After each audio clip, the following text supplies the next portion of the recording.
And this poll ran other prominent Democrats against Trump to see where they landed in a head-to-head matchup. What are some of your takeaways there? Well, I think the major takeaway is that no other candidate currently is able to match President Biden's vote share against former President Trump. So the closest that any of these hypothetical Democratic candidates get is Vice President Kamala Harris. But even then, she's 6 points away from Donald Trump in those top lines. We see that further down as well. So Governor Newsom, he trails Trump by 8 points. Governor Shapiro also trails by 8 points. And then Governor Whitmer, whose name has been floated as well, she trails by 10 points.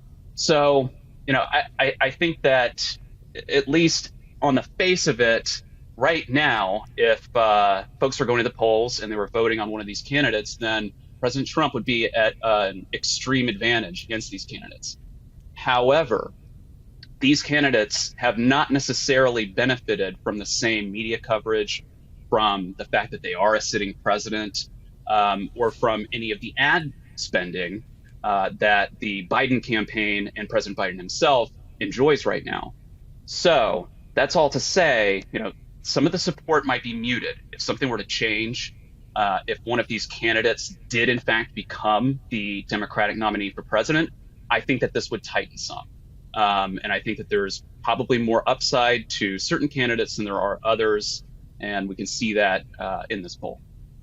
But if you're the Biden campaign or President Biden himself, you're looking at these numbers and saying, hey, Democrats, listen, I know you're upset right now. You want us to win the White House, but I'm your best option compared to every other prominent Democrat, past and present, that has been mentioned so far and floated as a possible replacement. Yeah, absolutely. I mean, I think just taking the poll at face value and looking at just those top line numbers, yes, you can. The Biden campaign could use this as a tool to say, hey, I'm your guy.